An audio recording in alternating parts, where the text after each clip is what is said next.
Here in our Weather Water Cooler series, we're introducing you to some of our alums to highlight the interesting work they're doing in the various sectors of the meteorology enterprise. Tonight, we welcome Julie Malingowski, class of 2007, who's been with the National Weather Service in a variety of roles, most recently as a regional response and preparedness specialist. Welcome to Weather World, Julie. Thank you, John. Happy to be here. So, briefly step us through each stop of your journey in the National Weather Service to kind of get us to where you are today. Sure, John. I started with the National Weather Service in 2006 as a summer intern while I was at Penn State. I worked for the Alaska Region headquarters. I initially was helping with some GIS work, so some mapping work for their website redesign at the time. The next summer, I did the same summer internship program, but in Fairbanks, Alaska, working closely with the forecasters, which indoctrinated me into the world of fire weather, which we'll talk a little bit about today. I ended up working for the National Weather Service in Alaska while getting a master's degree in atmospheric science in Fairbanks, and then I stayed a few more years after I finished that degree. From there, I went to the National Weather Service in Grand Junction, Colorado for 5.5 years as a forecaster, and then I took a job in Salt Lake City as an emergency response specialist or specialist meteorologist almost 4 years ago. I recently took a position slightly different from my old one called a regional response and preparedness specialist. Okay. And you mentioned one master's degree, but you recently earned a master's in Homeland Security and Emergency Management as well. Tell us about that and how it has affected your career path. You bet. I had been wanting to dabble into the world of emergency management to learn more about the partners we work with at the National Weather Service and how I could better understand those that we serve. It took me 4 years to finish an online program through the University of Alaska Fairbanks while working full time, but it certainly gave me a lot of insight into how the environment I'm serving is functioning. It always helps to understand at least some of the environment you're serving, and it's really helped me to integrate well into the emergency management world. And so let's drill down a little bit here. Focus on your role as an emergency response meteorologist. You said you were based in Salt Lake City. Talk about the responsibilities of that role. Yes, so when I took the emergency response meteorologist role, I transitioned from being the meteorologist making the forecasts and issuing warnings in a local area at a local weather forecast office to largely becoming a weather liaison serving emergency preparedness and response partners over large areas for all hazards.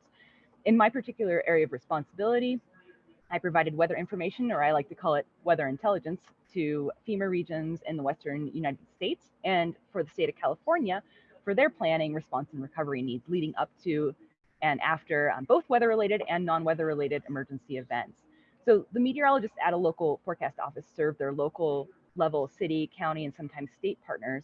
The Regional Operations Center, where I'm based out of in Salt Lake City, that serves partners who are responding to incidents once they exceed that local level.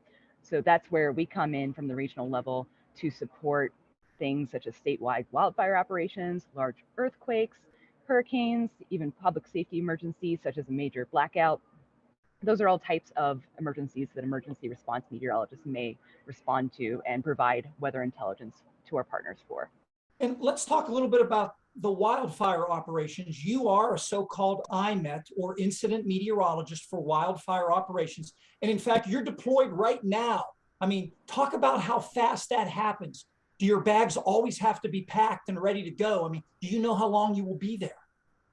Yeah, great questions. So I'm part of the incident meteorology program. It has over 80 trained National Weather Service meteorologists all around the country. We're all spread out who are requested to work on site at what are called incident command posts. So right now I'm in a school down in Arizona on the Crooks Fire, and we work closely with the fire management team that's all around me here to make sure the fire crews are out of the way of danger from rapidly changing weather, and that the management makes smart tactical decisions of where to firefight any given day.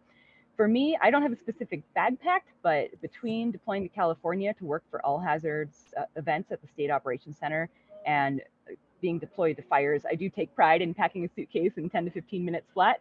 As IMETs, we are generally deployed for up to 14 days at a time. It can be extended to 21 days if our schedules allow it and the demand is there to remain at an incident.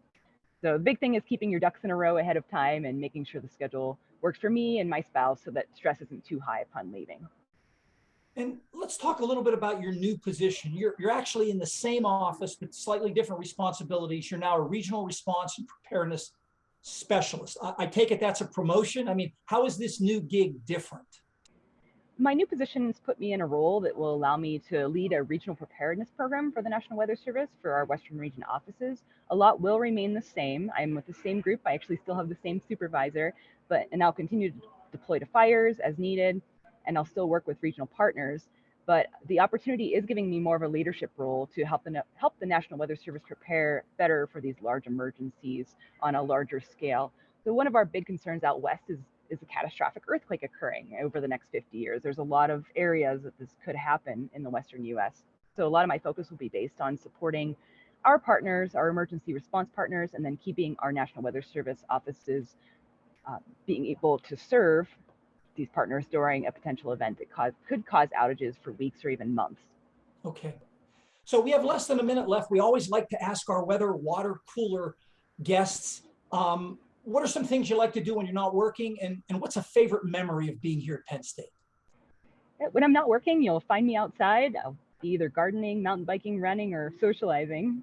And from Penn State, I have very fond memories of Penn State. It was the kickoff point for me, for my life so far, both personally and academically. I still keep in touch or run into colleagues and friends. So it's pretty cool how small of a world it really is when you drill down to life. Julie Malingowski, thank you so much. Regional Response and Preparedness Specialist with the National Weather Service. We appreciate you joining us from your remote deployment. You bet. Thank you for having me. And we will be back in a moment with a recap of the short range forecast.